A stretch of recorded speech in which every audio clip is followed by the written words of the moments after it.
परम सत्कारयोग साध संगत जी, राधा स्वामी। गुरु प्यारी साध संगत जी, आज की जो वाणी है पांचवी पातशाही श्री गुरु अर्जन देव जी महाराज की वाणी है, जिसमें गुरु साहब 5 शब्द के बारे में बड़ी विस्तार से समझाएंगे। आइए आज का सत्संग श्रवण करते हैं। सत्संग के वचन। पंच शब्द तय पूरन नाद, अनहद बाजै अचरज विस्माद।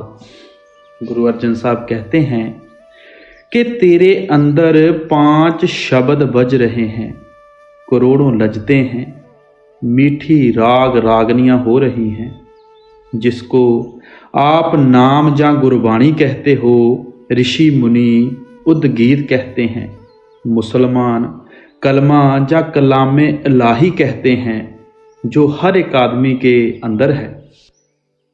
जब अंदर जाओगे, ऊपर चढ़ोगे, तब वो रस मिलेगा। इसी प्रकार आप सबके अंदर अमृत बरस रहा है। जब उसको पियोगे होश आ जाएगी। जब शय चक्रों से ऊपर जाओगे, आपकी अंदर की आंखें खुल जाएंगी, अंदर के कान खुल जाएंगे। चाहे हिंदू होकर अंदर जाओ, मुसलमान होकर अंदर जाओ, सिख होकर अंदर जाओ, या किसी और जाति के, दौलत सबके अंदर एक जैसी है। जो कुल मालिक का कानून है वह एक है, उसके 2 कानून नहीं। फिर इन राग रागनियों के अलावा करोड़ों सूर्य, करोड़ों चंद्रमा, करोड़ों नदियां, पहाड़, करोड़ों नज़ारे आपके अंदर हैं। खुद अकाल पुरुष आपके अंदर है। आओ और हिम्मत करके अंदर चढ़ो। अनहद के अर्थ हैं जिसकी हद ना हो। वह शब्द हर वक्त जारी है, कभी बंद नहीं होता। वह केवल मौत के समय बंद होगा। अगर कोई सच्चा मंदिर है तो आदमी का शरीर, जिसके अंदर हर समय आरती हो रही है। अपनी अगली कड़ी में गुरु अर्जन देव जी क्या फरमा रहे हैं? केल करे संत हर लोग, पार ब्रह्म पूर्ण निर्जोग। जितने संत महात्मा हैं, चाहे वह किसी कौम, किसी मजहब के हैं, वह पार ब्रह्मा में पहुंचते ही गुरमुख बन जाते हैं। हमारी रूह के ऊपर 3 गिलाफ हैं। पहले यह 5 भौतिक स्थूल शरीर है, दूसरा तुरिया पद में सूक्ष्म शरीर है, तीसरा ब्रह्मा में कारण शरीर है। जब तीनों शरीर को तय कर लिया, अर्थात तीनों गिलाफ उतारकर प्रार ब्रह्मा में पहुंच जाएं, तब रूह नंगी हो गई। वहां इसका अपना प्रकाश 12 सूर्य का है। तुम आत्मा हो, सतपुरुष का अंश हो, कोई छोटी चीज नहीं। जब तक तीनों गिलाफों को उतारकर पार ब्रह्मा में नहीं पहुंचते, हालत नहीं बदलती, और ना ही आप कहते हो कि हाँ मैं आत्मा हूं और सतपुरुष का अंश हूं। सुख सहज आनंद भवन, वह चौथा पद शांति, खुशी और आनंद की जगह है। ना वहां जन्म है, ना मरण, ना दुख है, ना सुख। बूंद समुद्र में मिलकर समुद्र हो जाती है। जब तक बूंद थी, जन्म मरण में थी। यह चीज आपके अंदर है, आपकी दौलत है। हमें चाहिए कि जीते जी अंदर चलें और उसे प्राप्त करें। अगर हमारे मनुष्य जन्म का अवसर खो दिया, फिर और कोई अवसर नहीं। महात्मा उदाहरण दिया करते हैं कि एक बादशाह था, उसके संतान नहीं होती थी। उसने क्या किया? एक 7 मंजिला वाला मकान बनवाया और उसकी पहली मंजिल पर कौड़ियां रख दी, दूसरी पर पैसे रख दिए, तीसरी पर रुपए, चौथी पर मोहरें, 5वीं पर मोती, 6ठी पर कीमती जवाहरात रख दिए, और 7वीं मंजिल पर आप खुद बैठ गया। लोगों को हुक्म दिया कि जाओ और लूटो, जो किसी के हाथ आए लूट कर ले जाए, लेकिन जो एक बार ले जाए फिर ना आए। लोगों ने हुक्म मानना शुरू कर दिया। जो हमारे जैसे कमजोर दिल वाले थे, वह कौड़ियाँ की गांठनियाँ बांध कर घरों को ले गए। जो कुछ ज़्यादा हौसले वाले थे पैसों की गठड़ियाँ बांध कर ले गए, जो कुछ और समझदार थे वह रुपए ले गए, जो इससे भी ज़्यादा समझदार थे वह कहने लगे ऊपर चलें, वह मोहरें ले गए, जो और अधिक समझदार थे वह मोती और जवाहरात ले गए, इससे ज़्यादा कोई कीमती चीज़ नहीं। एक आदमी ने कहा मैंने कुछ नहीं लेना, मैं ऊपर जाकर देखना चाहता हूँ कि वहाँ क्या है। जब ऊपर गया तो आगे बादशाह बैठा हुआ था। बादशाह ने अपना ताज उतार कर उसके सर पर रख दिया। यह कहानी है और हमारे ऊपर घटती है। जो देवी देवता के पुजारी हैं वह मनुष्य जन्म की यात्रा में से कौड़ियाँ ले गए और उनको रूहानियत ना मिली। क्यों? जितने देवी देवता हैं वह आत्मा से नीचे बैठे हैं। जो लोग तीर्थ मूर्ति मंदिर को पूजते रहे वह पैसे ले गए। जो कौमों मजहबों के ठेकेदार बन रहे उन्हें रुपए मिल गए, क्योंकि कौम मजहब के ठेकेदार पक्षपाती होते हैं, एक दूसरे की निंदा करते हैं, झगड़ा करवाते हैं। निंदा करना पाप है, लेकिन उन्होंने धर्म समझा हुआ है। कोई कोई संत महात्मा जो सारे पर्दे तोड़कर अंदर गए, मालिक का रूप हो गए, उन्होंने नाम से फायदा उठाया, उनका जन्म मरण समाप्त हो गया। फिर कौन आए और कौन जाए? फिर हम कौड़ियाँ क्यों लें? हमें ताज लेना चाहिए जिसके द्वारा हम भी बादशाह बन जाएं। ताज नाम है जो पूरे गुरु से मिलता है। अगर हम कम खाना, कम सोना, कम बोलना, सुस्ती निंदा की परवाह ना करनी, मजहबी लड़ाइयों से दूर रहना, भजन सिमरन करना ग्रहण कर लें तो बादशाह बन जाएं। फिर हमें जन्म मरण का ख्याल करने की जरूरत नहीं। यह अजीब बात है कि हम परमेश्वर रूपी दौलत मनुष्य जन्म में मिलती है और हर एक के अंदर है। साध संग बैस गुण गावे तै रोग सोग नहीं जन्म मरण। वहाँ वह महात्मा जो परमेश्वर के आशिक हैं, राग रागनियाँ सुनकर मस्त बैठे हुए हैं, उस देश में ना दुख है ना सुख है, ना जन्म ना मरण। वहाँ शांति और खुशी है। वह देश आप सभी के अंदर है। वह कौन कह रहे हैं? गुरु अर्जन साहब जो भजन बंदगी करके धुरधाम पहुंचे और मालिक को मिले, फिर हमारे ऊपर रहम तरस खाकर दुनिया में आकर उपदेश दिया। खंड ब्रह्मांड पलट जाएं परंतु संतों के वचन नहीं पलटते। ऊहा सिमरे केवल नाम बिरले पावे ओ विश्राम। जिस कीर्तन की महिमा हमारे वेद शास्त्र ग्रंथ पोथियां कर रहे हैं वहाँ हो रहा है, उसको नाम कहते हैं। वह सभी के अंदर है, लेकिन कोई बिरले गुरमुख जो कमाई करके वहाँ पहुँचेंगे वह उन्हीं की जायदाद है।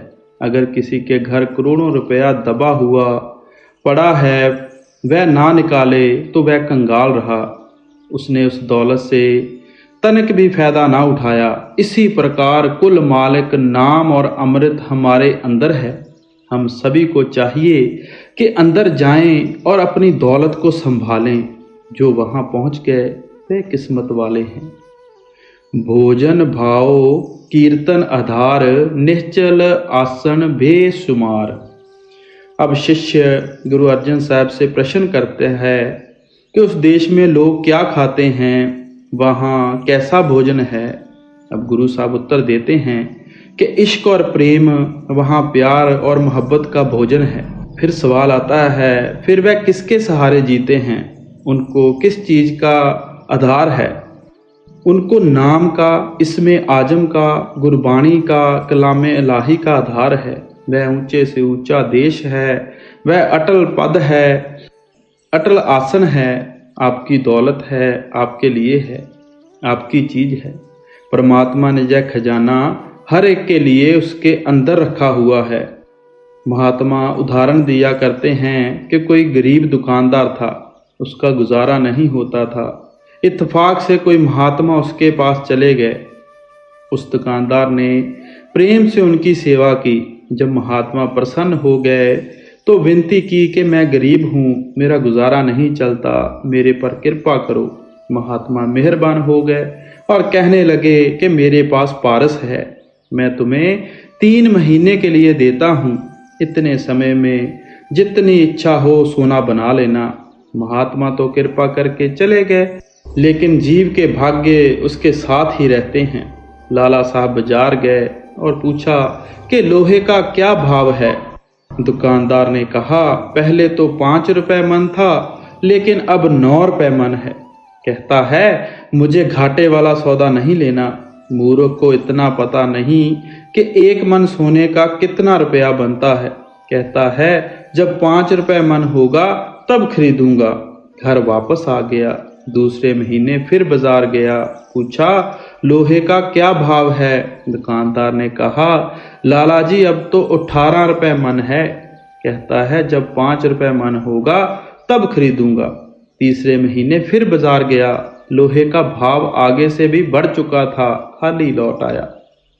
इतने में 3 महीने बीत गए। उधर महात्मा ने अपने दिल में कहा चलो चलें और जाकर अपना पार्स वापस ले आएं।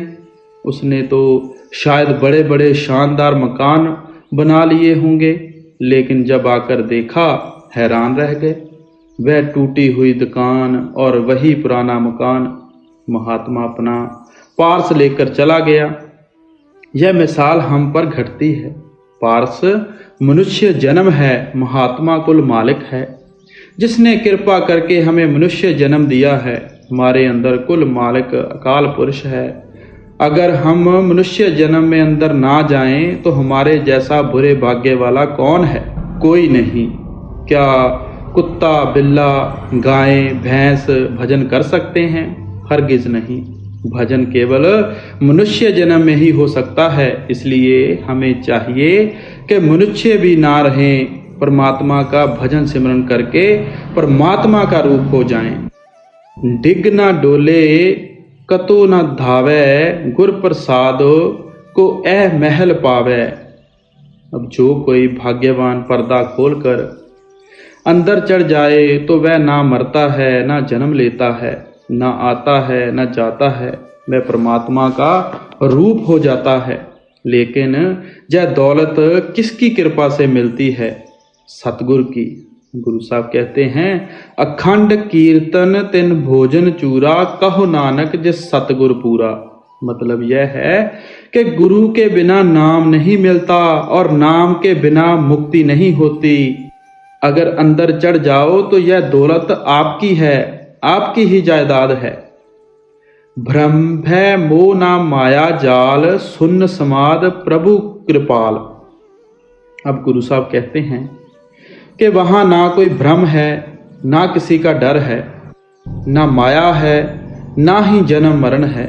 वहां खुद खुदा है जो रहीम ही रहीम, कृपाल ही कृपाल है।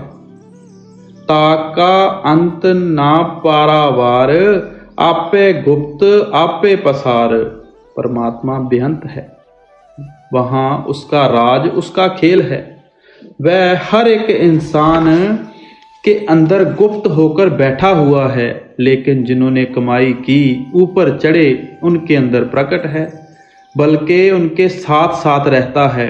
जब आप कमाई करके अंदर ना चढ़ो बल्कि सारी उम्र किताबें पढ़ते रहो तो समझो कुछ भी नहीं किया। पढ़ना कुछ भी नहीं देता। जिस तरह तुम्हारे पास कोई खाना बनाने की किताब हो, उसको सारी उम्र पढ़ते रहो तो ना पेट भरता है, ना स्वाद आता है। जो उस किताब के अनुसार खाने बनाकर खा लो, पेट भी भरेगा, स्वाद भी आएगा। लेकिन हम पढ़ने पर जोर देते हैं, उसके अनुसार काम नहीं करते। मुझको ऐसे आदमी मिले हैं जिन्होंने गुरु ग्रंथ साहब के 800 भोग डाले हैं। 100 भोग डालने वाले तो बहुत मिलते हैं, लेकिन मिला कुछ नहीं। एक आदमी तो जहां डेरे आया और कहता है कि मैंने 800 भोग डाले हैं। मैंने पूछा कभी अंदर रोशनी हुई, रूह अंदर गई? कहता है कोई नहीं। इसलिए पढ़ने से कुछ नहीं मिलता। जाके अंतर हर हर स्वाद, कह न जाई नानक बिस्माद। अब गुरु अर्जन साहब कहते हैं कि जो वह लज्जत है, वह स्वाद, वह मिठास, वह प्रेम और वह खुशी है, उसका नमूना दुनिया में नहीं है। जुबान में ताकत नहीं कि उसका बयान कर सके। जो अंदर जाता है वह स्वाद लेता है, लेकिन यह बता नहीं सकता गूंगे की मिठाई है। जिस तरह गूंगे को मिठाई खिला दो, वह क्या बयान करेगा। वह अचर्ज देश है, उसकी लज्जत अचर्ज है। स्वयं परमात्मा काल पुरुष अचर्ज है, इसलिए वहाँ चुप करना पड़ता है। वहाँ बोलते नहीं बनता, वहाँ चुप ही चुप है। इसलिए जितने संत वहाँ पहुँचे उस मंजिल की हालत बयान करते समय चुप हो जाते हैं। मतलब यह है कि अगर दुनिया में कोई उत्तम से उत्तम, ऊंचे से ऊंचा मत है तो संत मत है। संत मत कहते किसको हैं और संत किसको कहते हैं?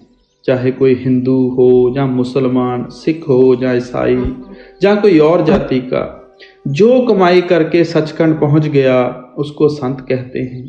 और जो सचखंड पहुंचने का रास्ता है वह संत मत है। यह तरीका जो काल पुरुष ने हमारे अंदर रखा है किसी आदमी का बनाया हुआ नहीं है, बल्कि खुदाई ज्ञान है।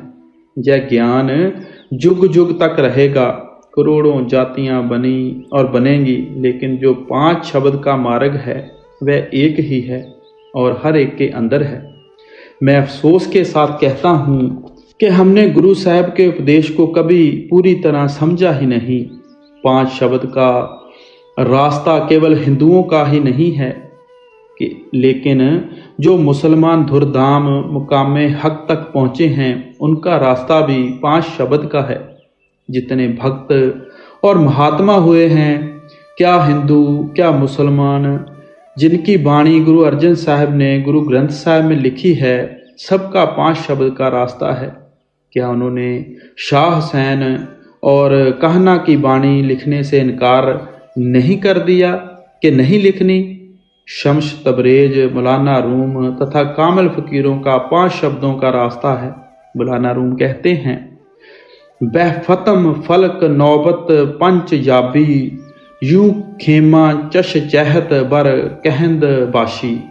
मतलब यह है कि जब तीसरे तिल 10वीं गली तक चढ़ेगा, तेरे अंदर 5 रागनियां बजनी शुरू हो जाएंगी।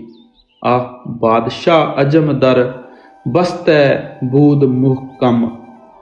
परमेश्वर ने सबकी आंखों के पीछे पर्दा लगाकर उनको बाहर निकाला हुआ है।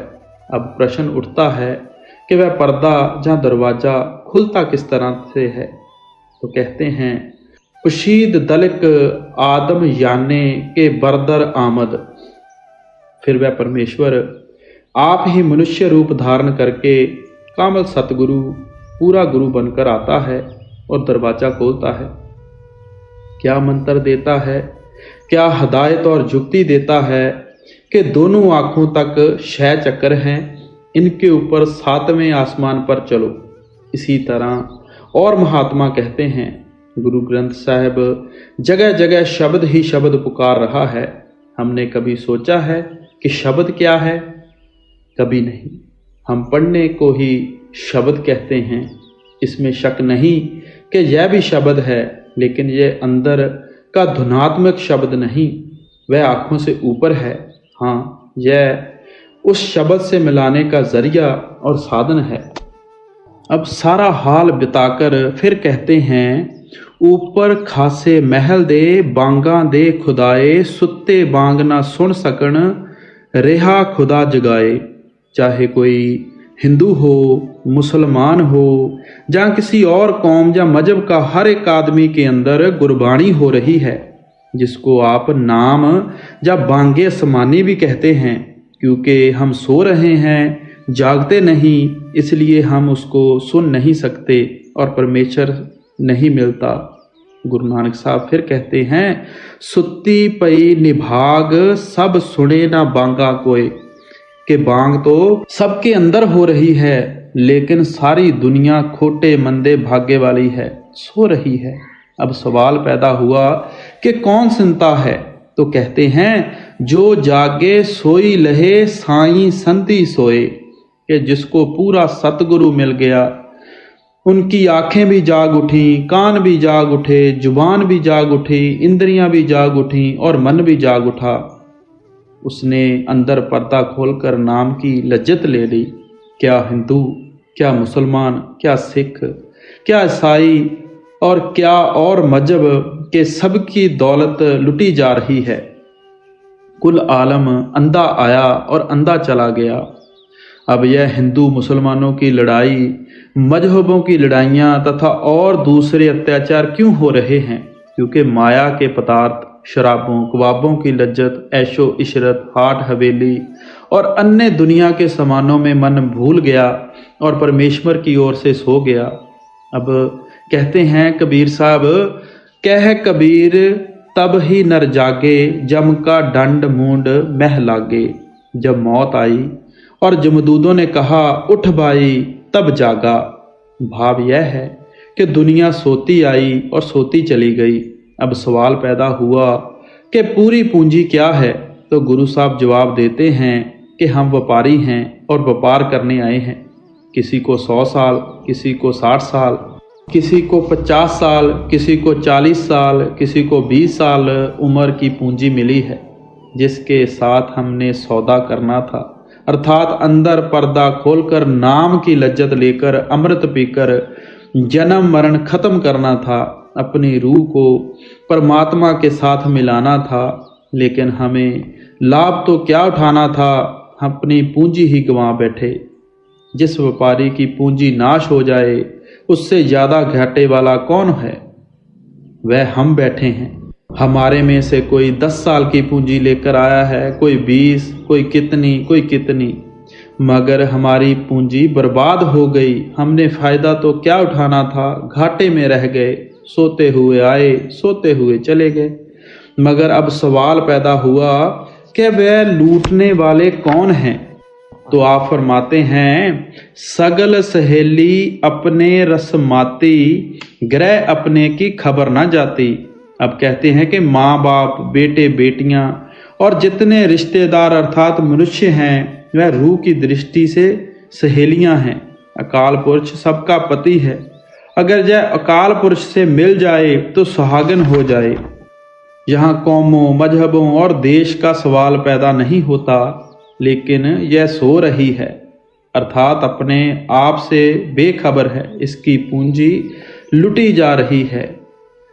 सो गुरु प्यारी साध संगत जी, आज का ये छोटा सा सत्संग गुरु अर्जन देव जी महाराज पंच शब्द तय पूर्ण नाद अनहद बाजय अचर्ज बिस्माद, बड़ा ही प्यारा सत्संग था जिसमें 5 शब्द की महिमा की है और बताया है कि हम किस तरह अपनी ज़िंदगी को बर्बाद कर रहे हैं। जो अमोलक वस्तु परमात्मा ने हमें दी हुई है, हम किस तरह उसको बर्बाद कर रहे हैं। अब हाल की बात है, मौजूदा सरकार बाबा जी के सवाल जवाब में किसी ने सवाल किया कि बाबा जी मेरे से भजन सिमरन नहीं होता, आप ही करो। तो बाबा जी ने कहा, आप सभी सत्संगियों को एक बहाने की किताब लिखनी चाहिए। आप इतने बहाने लगाते हो। जब सब कुछ बाबा ही करेगा तो फिर आप क्या करोगे? मैं कुछ नहीं करता, मैं कुछ नहीं करूँगा। पहले आप अपना वादा याद करो। आप 2.5 घंटे सिमरन करो, मैं फिर सब कुछ करूँगा। सो गुरु प्यारी साध संगत जी, इस छोटी सी रमज में बहुत बड़ी बात है। हमें समझना चाहिए कि वो संत महात्मा 31 साल से हमारे लिए हमको समझा रहे हैं कि 2.5 घंटे भजन सिमरन करो, 2.5 घंटे भजन सिमरन करो, ताकि इस जन्म मरण से हम छूट जाएं। लेकिन हम क्या करते हैं? कुछ समय के लिए उनको सुनते हैं, हंस लेते हैं और फिर भूल जाते हैं। फिर कहते हैं हमने दर्शन किए। हम कहते हैं मेरा गुरु से प्यार बहुत है। ये कैसा प्यार है? बाबा जी बहुत ही परेशान होकर ये बातें बोलते हैं कि बाप की बात नहीं मानते और कहते हैं कि प्यार बहुत है।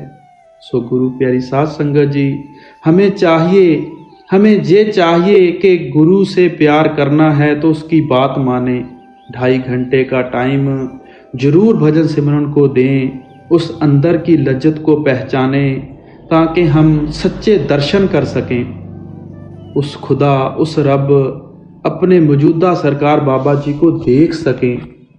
सो गुरु प्यारी साध संगत जी, आज का सत्संग यहीं पे समाप्त होता है। बाबा जी की तरफ से सभी को आशीर्वाद, प्यार। राधा स्वामी जी।